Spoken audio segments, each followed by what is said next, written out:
중년 성찰일지 일주일이면 기적이 일어납니다. 셀프 멘토링이 들어가는 거거든요. 스스로 나를 보고 그 지침을 발견하고 그 방향을 설정한 다음에 그 길로 뚜벅뚜벅 가고 있는지 확인까지 하는 것. 보통 멘토들이 하는 그 역할을 스스로 할 수 있도록 중년 성찰일지 한번 시작해보죠. 네, 여러분 잘 지내셨습니까? 어제 뭐 하셨어요? 기억 안 나시죠? 저 뭐 했냐고요? 기억 안 나죠? 아마 덕구랑 놀았을걸요? 뭘? 자, 우리가 이제는 잠시 전의 일도 어제 일도 뭐 기억이 도무지 나지 않고요. 식사 조금 전에 뭐 하셨는지 생각나세요? 생각 안 나시죠? 된장찌개 먹었다. 그죠? 이런 시기가 올 줄은 생각지도 못했는데 우리의 기억은 깜빡깜빡하고, 그리고 우리가 일생을 살아가면서 많은 것들을 살았고 또 많은 것들을 기억한다고 생각하는데 놀랍게 남은 기억이 하나도 없어요. 너무 억울하기도 하고 어떻게 보면 한면에도 다행이기도 하고요. 근데 수치의 기억은 영구적으로 남고 다음 생에까지 가고요. 기뻤던 기억은 언제 있었는지 기억도 안 나고요. 조금 전에 달콤한 거 먹었는데 그것마저도 기억이 안 나네요.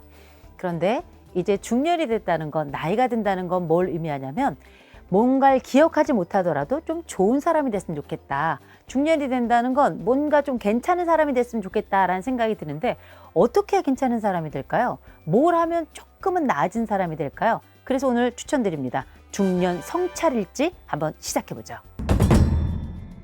중년 성찰일지 일주일이면 기적이 일어납니다. 무슨 얘기인가? 여러분 아시는지 모르겠는데 우리가 인생 살아가며 지금 몇 살 되셨어요? 묻지 말라고요, 내 나이를. 성찰이 시작된다는 얘기는 내 나이를 일대 가지고 들어간다는 겁니다. 아, 내가 지금 50대야, 내가 지금 60대야, 내가 지금 70대야, 내가 40대야? 상관없습니다. 내 나이를 인정하고 들어간다는 건데, 인정한다는 것 자체가 어른의 첫 번째 자세거든요. 아이가 4살 8월 달이 됐을 때 아이가 뭘 했을까요? 기억이 하나도 없습니다. 우리가 가지고 있는 여러 중요한 사건들이 아니더라도 작은 조각조각들이 모여서 우리의 인생의 모자이크를 조금 더 값지고 의미 있게 하기 위해선 무엇이 필요할까?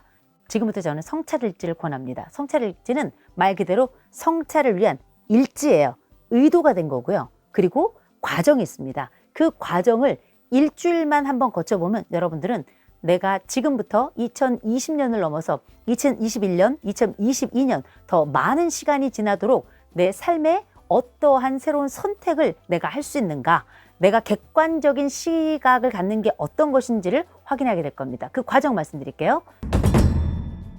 첫 번째, 제일 먼저 중요한 건 역시 관찰력입니다. 자기 관찰이에요. 그래서 지금 현재 어떤 일이 있었나, 내가 오늘 어떤 일이 있었나, 혹은 어제 어떤 일이 있었나, 이걸 분명하게 한 번쯤 짚어가면서 시간의 순서에 따라서 내가 함께 했던 사람들, 함께 했던 일들, 함께 있었던 그 상황들을 한번 쭉 생각해보고 적어보는 겁니다. 첫 번째 자기 관찰이고요. 두 번째가 사건에 대한 기술이에요. 실제 한번 적어보는 겁니다. 적어보는데 그 적어보는 것들 중에 특정한 사건들을 동그라미를 쳐서 밖으로 꺼내세요. 꺼내셔서 이걸 조금 더 자세히 기술을 하는 겁니다. 자세히 기술을 해놓으시고, 그리고 나서 세 번째가 자기 인식이에요. 자기 인식. 이 일이 왜 일어났을까? 이 일은 어떻게 될까? 이 일이 나한테는 어떤 의미일까? 나는 왜 이 일에 놀라거나 내가 이걸 의미 있다고 생각할까에 대해서 한번 쪼개어 보는 겁니다. 이걸 우리가 뭐라 그러냐? 분석이라고 하는 거예요. 이 과정을 거쳐서 마지막 네 번째가 자기평가예요. 누구도 보지 않아요. 나 혼자 하는 거기 때문에 어떻게 써도 괜찮습니다. 부끄러운 일도 괜찮아요. 자기평가는 어떤 식으로 일어나는가? 그러면 and then, 그러면 그 다음엔 어떻게 변화할 것인가? 내 마음대로 한번 써보는 겁니다. 가능하든 불가능하든 상관없어요. 이렇게 네 가지 항목을 칸을 나누어요. 칸을 나누어서 첫째, 자기 관찰, 어떤 일이 있었지? 두 번째, 사건 기술 쭉 써보는데 그중에 특정 사건 뽑아서 자세하게 좀 적어보는 것. 세 번째, 왜 그 일이 있었는가에 대한 분석을 해보는 거고요. 자기 인식이죠. 네 번째가 자기평가. 그러면 이 일은 어떻게 될까? 나는 무엇을 해야 될까? 그러면 무엇이 달라질까? 이것을 한번 적어보시는 겁니다. 얼마 동안? 일주일 동안. 아주 쉽습니다. 어렵지 않아요. 이를테면 이런 거죠. 오늘 제가 우리 귀염둥이랑 싸웠어요. 남편이에요. 싸웠어요. 싸웠어. 어떤 일이 있었나? 싸웠다가 오늘 자기의 관찰이에요. 싸웠어. 그러면 사건 기술은 뭐냐? 구체적으로 남편이 내가 눈썹 문신한 거에 대해서 격분을 했고, 격분한 것 때문에 창문을 닫고 소리를 지르기 시작했고, 건드리지 말랬잖아! 눈썹 하고 이야기를 한 것을 코트 그렇게 인용을 해서 한번 적어보고, 그래서 그때 나는 방문을 닫고 나와서 울고, 남편이 와가지고 한 번 더 건드리면 가만히 있지 않겠어 한 다음에 저를 다시 토닥거리고, 저는 그 팔을 뿌리치고 그 다음에 엉덩이를 한번 딱 깔아뭉개고, 남편은 거기서 쓰러져서 일어나지 못했던 그 사건을 자세히 적으시고요. 세 번째, 자기인식은 그러면 왜 그 사건이 일어났는가? 첫째, 나는 눈썹 문신이 하고 싶었어. 남편은 눈썹 문신이나 이렇게 몸을 건드리는 걸 싫어해. 그러면 이럴 때 나에게 더 큰 비중은 무엇이었는가? 이게 확인이 되는 거고요. 맨 마지막에 자기평가. 그러면 앞으로는 어떻게 될 것인가? 이 눈썹은 남을 것이고 다음번엔 남편 몰래 한 번 더 해야 되겠다. 이런 결론이 나오는 거죠. 간단한데 이렇게 스토리처럼 한번 만들어 보잖아요. 그러면 논리 구조가 생깁니다. 그리고 이 말하는 방식에 있어서 하나의 규칙이 생겨나요. 이런 규칙이 단순히 말을 잘하기 위함이 아니라 생각의 과정을 훑고 내가 생각하고 행동하고 어떤 것에 가치를 두고 최종적으로 난 어떤 걸 새로이 선택할 것인가에 대한 구체적인 상황이 생겨나고, 거기에 제가 뭐 또 다른 눈썹을 한 번 더 할 것이다 했습니다만 자기 반성도 들어가거든요. 다음번에 어떻게 해야 되겠다. 남편에게 이렇게 해야 되겠다. 혹은 난 이렇게 해야 되겠다. 이런 과정들이 생활의 성찰이 아니라 삶에 대한 조정과 통제로 이어집니다. 어떤가요? 그럼 무슨 일이 생기는가? 이를테면 우리가 월, 화, 수, 목, 금, 토, 일 일주일을 쫙 한번 써보죠. 그러면 제일 먼저는 화요일 때 월요일 걸 봅니다. 수요일 때 월요일, 화요일 걸 보고요. 목요일 때 월, 화, 수요일 걸 보고, 금요일에는 월, 화, 수, 목요일 걸 보고, 토요일에는 또 일요일에는 일주일치를 다 보게 되는 거거든요. 이렇게 일주일을 쭉 보면 첫 번째, 월요일날 일이 없어지지 않아요. 그리고 월요일날 일이 화요일에는 상당 부분 마음의 정리가 됐다는 걸 확인하실 수 있을 겁니다.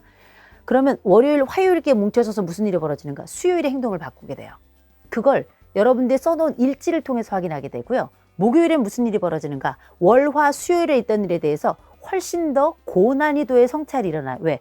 같은 방식의 성찰이 반복되는 것 같지만 거기에 항상 플러스 마이너스, 문장의 나열 방식이나 논리의 나열 방식마저도 달라질 수 있기 때문이거든요. 그리고 나서 맨 마지막 금요일을 거쳐서 토요일을 거쳐서 일요일이 되죠. 맨 마지막에 일요일이 되면 내 일주일에 대한 거대한 그림을 보게 됩니다. 그러면서 일주일의 사이클이 만들어져요. 기분의 업다운, 그리고 내가 이 부분을 어떤 식으로 처리했는가에 대한 일의 여정이 중간에 어디쯤 갔는가를 확인하게 되거든요. 이거 한번 딱 해보잖아요. 일주일을 해보신 분들은 놀랍게 일주일 동안 어땠는가에 대한 최종 평가를 한번 해보세요. 두 번째 주간에 성찰일지는 자동으로 들어갑니다. 보통 어떤 행동이 습관으로 자리 잡기 위해선 21일 이상이 필요하다 이야기하는데, 놀랍게 성찰 일지만큼은 일주일을 해보면 그 다음번에 이게 가지고 있는 효과를 확인하기 때문에 이어서 다음 주에도 연속적으로 일지를 쓰는 이런 양상이 벌어지더라는 거죠. 중년은 리플렉션 해야 된다면서요.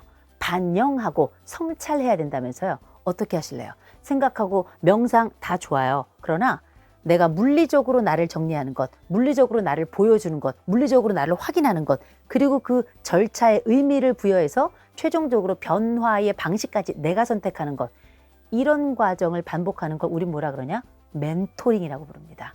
셀프 멘토링이 들어가는 거거든요.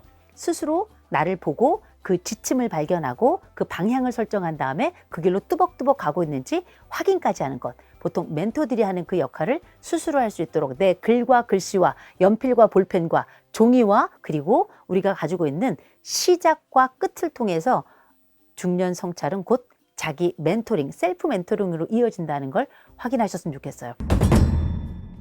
이 과정을 여러분들이 아이들이 안다면 여러분들 아이들이 뭐라고 부를까요? 어떻게 얘기할까요? 이 과정을 여러분들 배우자가 본다면 여러분 배우자는 여러분들 어떻게 생각할까요?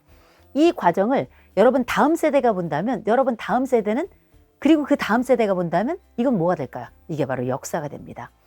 이순신은 난중일기를 썼다 그러죠. 그리고 수많은 여러 메모광들이 자기의 기록을 남기고, 심지어 이중섭은 검종이에다가 뭘 그렸더니 이게 또 어마어마한 금액이 되더라고요. 우리는 역사는 금액으로 헤아릴 수 없을 정도로 중요하지만 한 번도 내 역사를 쓴 적이 없었고 특별히 중년이 바로 그 역사의 전 시작점이 될 수 있다고 생각합니다. 왜? 한가운데 시작해서 아직도 많은 세월을, 한가운데 시작해서 그 다음 세대를, 한가운데에서 21세기를 시작할 수 있는 아주 좋은 나이, 아주 괜찮은 나이, 여전히 지성이 있고 여전히 아직도 에너지가 있고 여전히 매력 있고 여전히 변화의 가능성이 농후하기 때문이거든요. 자, 그렇다면 이제 우리가 평생 중년까지는 비교, 남들과의 비교를 통해서 나를 평가하느라 바빠 이 비교의 산 속에 살았다면 이제 비교의 산을 내려와서 중년 자기 성찰이라고 하는 객관의 산에 올라가서 한번 나를 내려다볼 수 있는 내 스스로의 렌즈를 가지고 나를 볼 수 있는 기회를 꼭 한번 가지셨으면 좋겠습니다. 그게 어쩌면 올해에 대한 정리이자 동시에 내년에 대한 준비이고 지금까지 삶에 대한 정리이자 동시에 미래에 대한 우리 노년과 그 이후의 삶에 대한 또 하나의 준비가 되지 않을까 싶습니다. 여러분 이쪽 보이세요? 여기 구독 자 꾹꾹 눌러주시고요. 자 왼쪽 보시면 요거 보시고요. 그 다음에 요거 보시면 됩니다. 얘 먼저 보시고 얘 다음에 보시면 돼요. 구독 얘 보고 구독 얘 보고 더 구독